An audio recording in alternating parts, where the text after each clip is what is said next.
Chris Sewall here, baseball card collector, investor, dealer, in that order. Welcome everyone. Today we're going to look at the 1990s and specifically the inserts. By inserts, I'm also including parallels, although only pack inserted inserts and parallels, so no Tiffany's. All four major sports. I was originally going to do like a countdown list, top 20 most valuable or whatever. But the problem with that is that so many of the cards are so rare and have no known sales. It's really impossible to estimate. And if I just did the top 20 highest sales ever, it would just be all, Michael Jordan cards with a couple of Kobe Bryants mixed in there. But in this video, we're going to run through it year by year, starting with 1990, going to 1999, and I'll give my picks for what I think are the most significant insert each year in terms of impact on the hobby and what's my personal favorite insert each year, and then I'll show the highest ever known sale of an insert card from each year. So let's do it.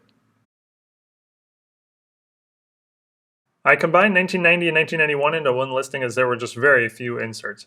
The hobby hadn't really started, doing inserts regularly at this point. If you bought a box of 1990 Leaf or 1991 Score or 1991 Topps, there were no inserts or parallels to pull, period. But the concept is more or less born, right around here. A couple of notable ones. The Reggie Jackson in the top middle is the first ever pack inserted autograph card. It's also the first pack inserted serial number card. Two firsts for the price of one on that one. Brett Favre card in the lower middle is the first ever pack inserted parallel out of 1991 wild card. That 100 stripe in the bottom left of the card. You could get a parallel copy with a 5, a 10, a 50, a 100, or a 1,000 stripe. And the higher the stripe, the higher the stripe number, the rarer the card. For me, the most significant set of these years was 1991 Donruss Elite Baseball.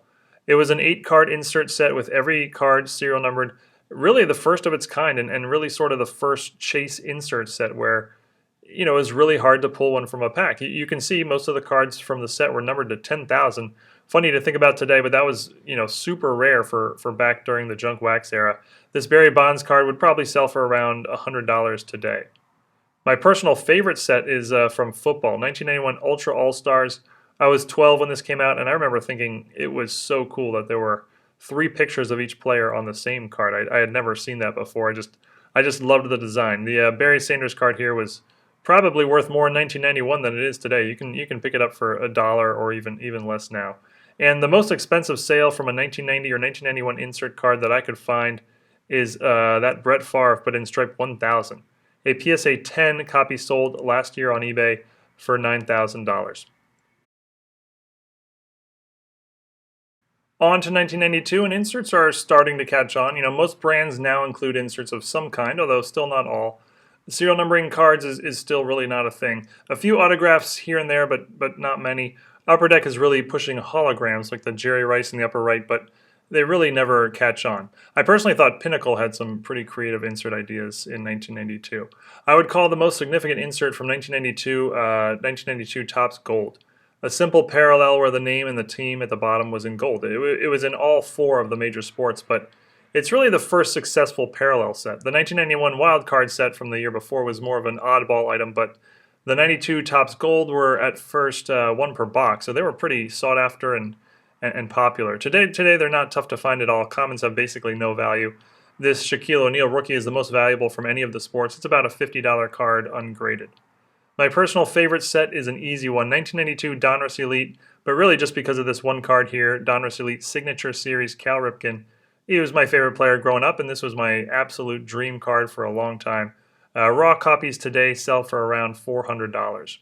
And the highest sale of a 1992 insert that I could find was a 1992 Stadium Club Beam Team Michael Jordan. We're going to see a lot of Jordans as the highest sale of the year. A PSA 10 copy went for $17,600 on eBay in February of this year. 1993, it starts to ramp up. All the brands have now caught on that inserts and parallels are all the rage in the hobby now. Sets with nothing but base cards are just not going to cut it anymore. And the card companies start to get clever, some creative designs, but actually all the 90s is loaded with creative card designs. The Frank Thomas card in the lower left, that set is the first ever die cut set, 1993 SP Platinum Power. The most significant set from the year is an easy one, 1993 Finest Refractors. It's the first ever year for refractors in any brand. Finest includes them in both baseball and basketball, and they are big money. 1993 Finest is really a leap forward for the hobby in terms of a premium product, as the packs are far more expensive than the hobby has ever seen before, and the concept of refractors, and panini prisms, which is basically the same concept, are obviously still a huge part of the hobby today. This Ken Griffey Jr. in a PSA 9 sells for around $5,000. My personal favorite insert set from 1993 was this one, 1993 Ultra Famous Nicknames. For whatever reason, basketball was just loaded with great nicknames around this time. The Mailman, Clyde the Glide, Hakeem the Dream, the Human Highlight Film, the Admiral, Shaq, Air Jordan, Penny Hardaway, just to name a few. I thought it was kind of cool that they captured the nicknames on the cards. These are not expensive at all. You can get this Penny Hardaway here for maybe $1 or $2, and the Jordan would maybe go for like $20 raw. The highest sale of a 1993 insert or parallel card from 1993 is a Finest Refractor Michael Jordan. A PSA 10 copy sold for $43,200 in March of this year. That was in a golden auction. There have been sales of the 93 SP Derek Jeter rookie that went into six figures, but that's not an insert or a parallel, so this Jordan is our 1993 top sale.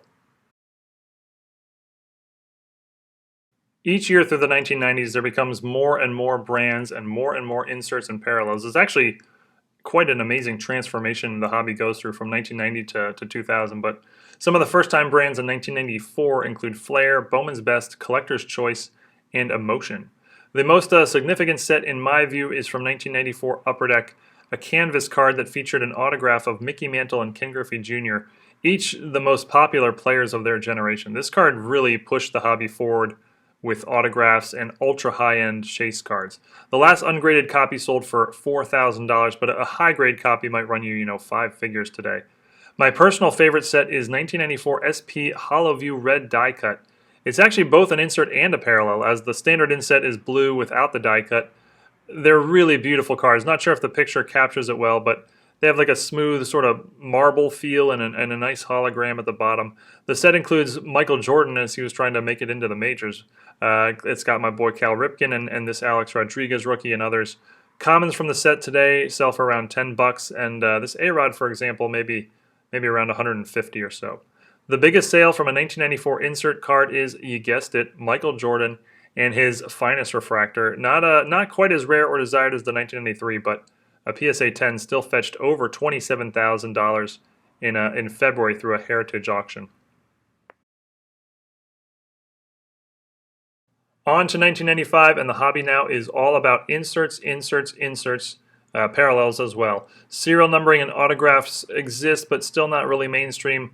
Jersey cards are still a year away. I couldn't come up with sort of a great, most significant set for 1995, so I went with all the Leaf insert brands. Leaf basically serial numbered all of their insert sets, which was a new idea, and they had a bunch of them. And I think that was sort of a push for serial numbering cards to become more standard.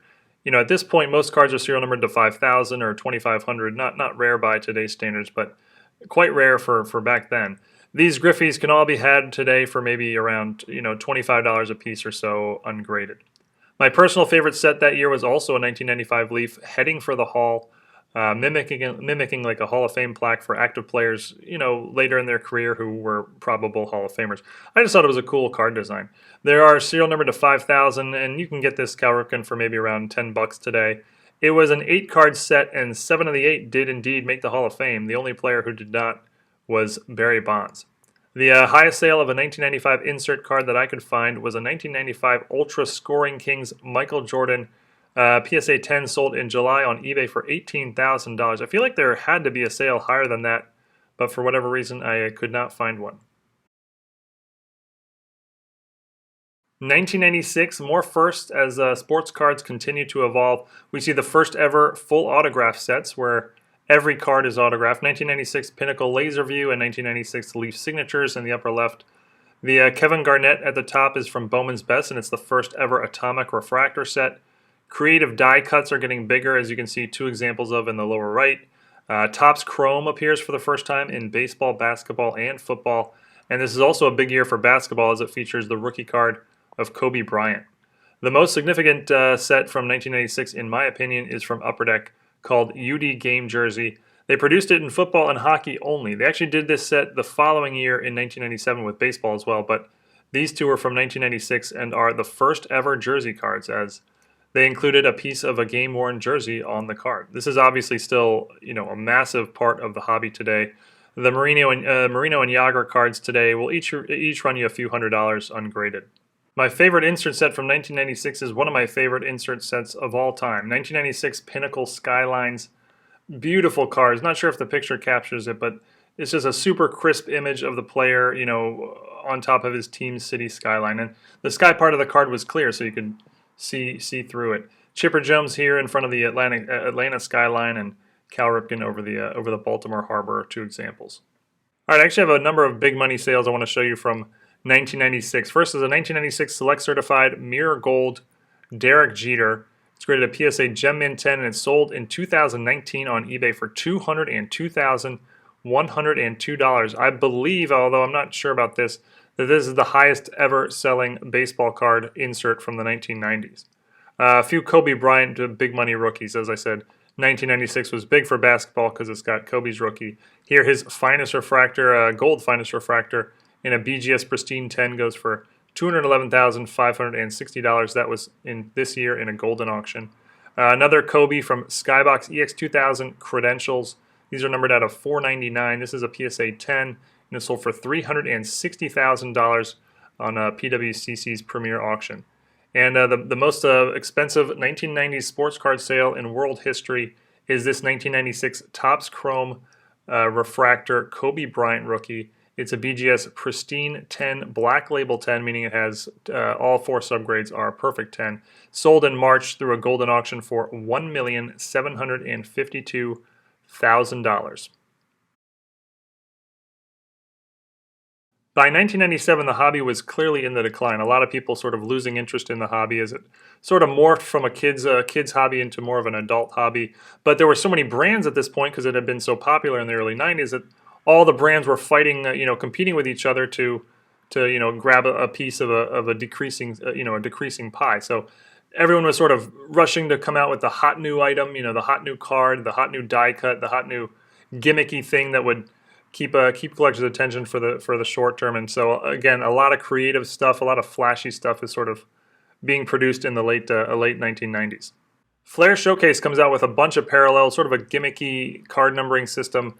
And one of the parallels is Flair Showcase Legacy Collection Masterpiece, which is the hobby's first ever one-of-ones. Fleer Ultra also produces one-of-ones this year, also a Fleer brand, but I believe the Flair were released first. But you can see on the right there in the bottom, the only one-of-one masterpiece. And obviously one-of-ones are still, hugely popular today, but this set is the hobby's first ever, so it would be my pick for sort of the most significant set of 1997. Getting harder to pick sort of your favorite card designers. There's a lot of good ones from these years. But for 1997, I'm going to go with Metal Universe Platinum Portrait.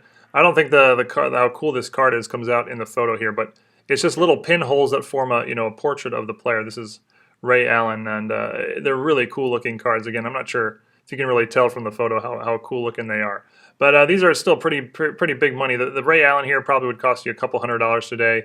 And some of the bigger names, way more than that, well into the four figures. And I'm going to show you 5 big money sales from 1997. These are all Jordan and Kobe's. First is 1997 Skybox EX2001 Essential Credentials Future. These are beautiful looking cards as well. 8.5 from Beckett, $109,200. The precious metal gems from 1997 have become a huge part of the hobby, extremely popular, and they are really nice looking cards. Here's a Kobe Bryant. This is a second year Kobe. BGS Mint 9, $270,600 in a golden auction in May.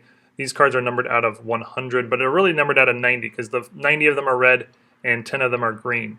Here's the same set with Michael Jordan. It's a PSA X Mint 6.5, X Mint Plus 6.5, sold for just short of $500,000 in a golden auction in February. And if you thought that was impressive, look at the same card, but the green parallel. Precious Metal Gems Green, 1997 Metal Universe Michael Jordan is graded a PSA Authentic. I think it actually had some alterations, so it couldn't even get a number grade. Despite that, it still sold for close to $1 million. This was in December of last year in a heritage auction. 1998, and if you like bananas, you've come to the right place, as the hobby had gone absolutely bananas, coming up with all sorts of quirky stuff, funny names for sets. Noise Boys there in the bottom with Dennis Rodman. All sorts of obscure die cuts, and Stevie Eiserman in the upper left there has a piece of the stick. Dual autographs. They went absolutely crazy. The most significant set was a hard one to pick. I went with this one here, 1990 Upper Deck Game Jersey Autograph. It's the first ever card to feature both a jersey and an autograph card on it at the same time, and that's obviously something heavily done still today.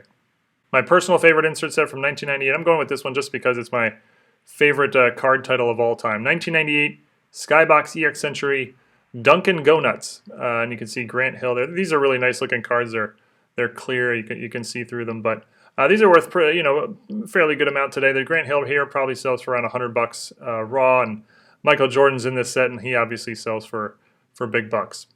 All right, I have 4 big money sales I'm going to show you from 1998. First is 1998 Ultra Masterpiece Peyton Manning rookie. This is a 1/1. BGS Mint 9 sold for $40,122. It is actually the second highest ever selling 1990s football card that I could ever find. There was a Barry Sanders Precious Metal Gems from the year before that sold for $48,000. I think this one is the second highest ever. That might not be right, but that was what I could find from my quick research here. I'm actually surprised this didn't sell higher. I mean, a 1/1 rookie of Manning, basically his only 1/1 seems like that should be a 6-figure card in today's card environment. But Kobe Bryant, 1998 Fleer Brilliance, 24 karat gold. These are also beautiful looking cards.